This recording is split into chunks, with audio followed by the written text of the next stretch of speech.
מודעות עצמית, מהבעיטות חופשי, חלוץ ראשי, שם את הכדור על נקודת עונשין. שמות אומרות את ככה לא רצינית, עשית אותי אחוז תזית, אכלתי את הסיפור שלך, בלעת את הסיפור של אפס מודעות עצמית, מהבעיטות חופשי, חלוץ ראשי, שם את הכדור על נקודת עונשין. שמות אומרות את ככה לא רצינית, עשית אותי אחוז תזית, אכלתי את הסיפור שלך, בלעת את הסיפור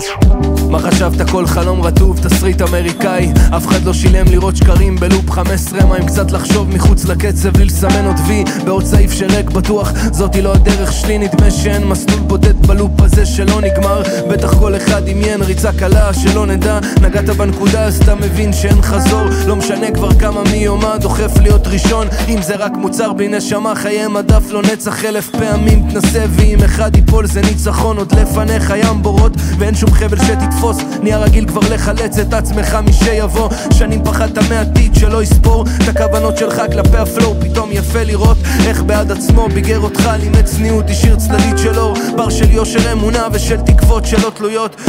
באף אחד, אולי זה חלק מסוגדם, לפעמים מלכי את עצמך, נו זה רק משחק, ממלא דדלי מספיק כדי שלא תיבט, לוחץ על גז ולא מביט כבר לאחור, ממשיך ישר. ובחיים אני לא רץ בלי לחפש לי שביל, עושה סיבוב, מוצא כיוון, הורס צדק, ושוב מדהים סוף פסוק, למדתי על בשרי הכל פתיר, חשבון זה לא דבר פשוט אבל עושה הכל יותר נקי, מודה שכמה פעמים חשבתי שהכל אצלי, החלקתי על הראש בטוח, עוד שיעור חשוב בסרט, אמריקה זה לא כמו פה, תסתום את הפה, בן של מלך, בקש סליחה ושב בשקט, תהיה אסיר, תודה על הדרך.